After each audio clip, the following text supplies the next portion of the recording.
A ripensarci è assurdo quello che è successo.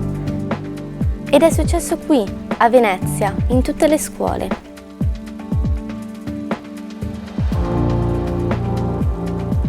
È come se oggi, in un giorno qualunque di lezione, alcuni banchi fossero vuoti. Ma i nostri compagni non sono ammalati, non sono in gita e non hanno marinato la scuola. Sono assenti perché lo ha voluto lo Stato. Anche la nostra insegnante all'improvviso è scomparsa.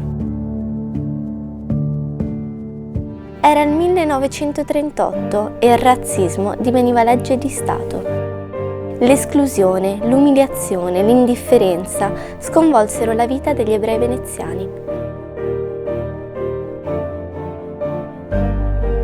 Dopo l'8 settembre 1943, gli ebrei non furono solo dei diversi e degli esclusi, ma divennero stranieri, nemici, da imprigionare e inviare ai campi di lavoro e di sterminio.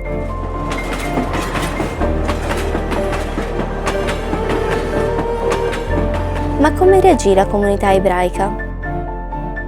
E come reagirono i veneziani di allora? Un libro raccoglie le testimonianze di coloro che si sono salvati e dei giusti, quei veneziani che non hanno perso la loro umanità.